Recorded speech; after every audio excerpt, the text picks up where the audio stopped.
Ésaïe chapitre 57. Le juste périt et nul n'y prend garde. Les gens de bien sont enlevés et nul ne fait attention que c'est par suite de la malice que le juste est enlevé. Il entrera dans la paix, il reposera sur sa couche, celui qui aura suivi le droit chemin. Mais vous, approchez ici, fils de l'enchanteresse, race de l'adultère et de la prostituée. De qui vous moquez-vous? Contre qui ouvrez-vous une large bouche et tirez-vous la langue? N'êtes-vous pas des enfants de péché, une race de mensonges, s'échauffant près des térébintes sous tout arbre vert, égorgeant les enfants dans les vallées sous des fentes de rochers? C'est dans les pierres polies des torrents qu'est ton partage. Voilà ton lot. C'est à elle que tu verses des libations, que tu fais des offrandes. Puis-je être insensible à cela? C'est sur une montagne haute et élevée que tu dresses ta couche. C'est aussi là que tu montes pour offrir des sacrifices. Tu mets ton souvenir derrière la porte et les poteaux. Car loin de moi, tu lèves la couverture et tu montes. Tu élargis ta couche et tu traites alliance avec eux. Tu aimes leur commerce, tu choisis une place. Tu vas auprès du roi avec de l'huile. Tu multiplies tes aromates, tu envoies au loin tes messagers. Tu t'abaisses jusqu'au séjour des morts. À force de marcher, tu te fatigues et tu ne dis pas « j'y renonce ». Tu trouves encore de la vigueur dans ta main. Aussi n'es-tu pas dans l'abattement. Et qui redoutais-tu? Qui craignais-tu pour être infidèle? Pour ne pas te souvenir, te soucier de moi? Est-ce que je ne garde pas le silence et depuis longtemps? C'est pourquoi tu ne me crains pas. Je vais publier ta droiture et tes œuvres ne te profiteront pas. Quand tu crieras, la foule de tes idoles te délivrera-t-elle? Le vent les emportera toutes. Un souffle les enlèvera. Promesse de consolation aux fidèles. Mais celui qui se confie en moi héritera le pays et possédera ma montagne sainte. On dira, frayez, frayez, préparez le chemin. Enlevez tout obstacle du chemin de mon peuple, car ainsi parle le Très-Haut, dont la demeure est éternelle et dont le nom est saint.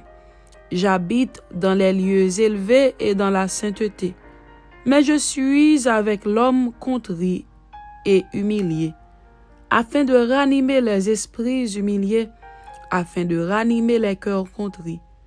Je ne veux pas contester à toujours, ni garder une éternelle colère. Quand devant moi tombent en défaillance les esprits, les âmes que j'ai faites. À cause de son avidité coupable, je me suis irrité et je l'ai frappé. Je me suis caché dans mon indignation et le rebelle a suivi le chemin de son cœur. J'ai vu ses voies et je le guérirai. Je lui servirai de guide et je le consolerai, lui et ceux qui pleurent avec lui. Je mettrai la louange sur les lèvres. Paix, paix à celui qui est loin et à celui qui est près, dit l'Éternel. Je les guérirai. Mais les méchants sont comme la mer agitée, qui ne peut se calmer, et dont les eaux soulèvent la vase et le limon. Il n'y a point de paix pour les méchants, dit mon Dieu.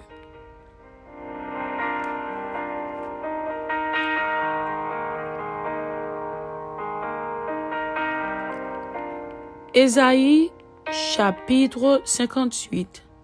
Le vrai jeûne. Crie à plein gosier, ne retiens pas.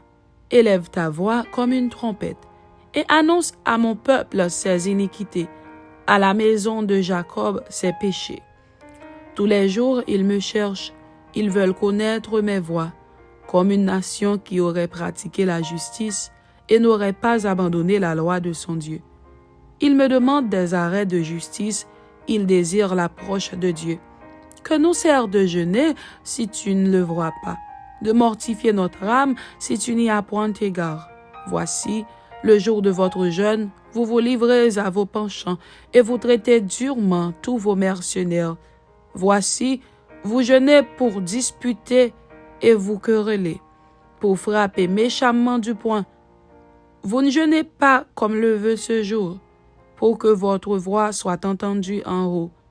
Est-ce là le jeûne auquel je prends plaisir, un jour où l'homme humiliait son âme, courbait la tête comme un jonc et se couchait sur le sac et la cendre? Est-ce là ce que tu appelleras un jeûne, un jour agréable à l'Éternel? Voici le jeûne auquel je prends plaisir. Détache les liens de la méchanceté, dénoue les liens de la servitude, renvoie libres les opprimés, et que l'on rompe toute espèce de joug. Partage ton pain avec celui qui a faim, et fais entrer dans ta maison les malheureux sans asile. Si tu vois un homme nu, couvre-le, et ne te détourne pas de ton semblable. Alors ta lumière poindra comme l'aurore, et ta guérison germera promptement. Ta justice marchera devant toi, et la gloire de l'Éternel t'accompagnera. Alors tu appelleras, et l'Éternel répondra. Tu crieras, et il dira, me voici. Si tu éloignes du milieu de toi le joug, les gestes menaçants et les discours injurieux, si tu donnes ta propre subsistance à celui qui a faim, si tu rassasies l'âme indigente, ta lumière se lèvera sur l'obscurité, et tes ténèbres seront comme le midi. L'Éternel sera toujours ton guide. Il rassasiera ton âme dans les lieux arides, et il redonnera de la vigueur à tes membres. Tu seras comme un jardin arrosé, comme une source dont les eaux ne tarissent pas. Les tiens rebâtiront sur d'anciennes ruines. Tu relèveras des fondements antiques. On t'appellera réparateur des brèches, celui qui restaure les chemins, qui rend le pays habitable. Si tu retiens ton pied pendant le sabbat pour ne pas faire ta volonté en mon séjour, si tu fais du sabbat tes délices pour sanctifier l'Éternel en le glorifiant, et si tu l'honores en ne suivant point tes voies, en ne te livrant pas à tes penchants et à de vains discours, alors tu mettras ton plaisir en l'Éternel, et je te ferai monter sur les hauteurs du pays. Je te ferai jouir de l'héritage de Jacob ton père, car la bouche de l'Éternel a parlé. Amen. C'était Ésaïe chapitre 57 et Ésaïe chapitre 58. Que Dieu vous bénisse. Amen.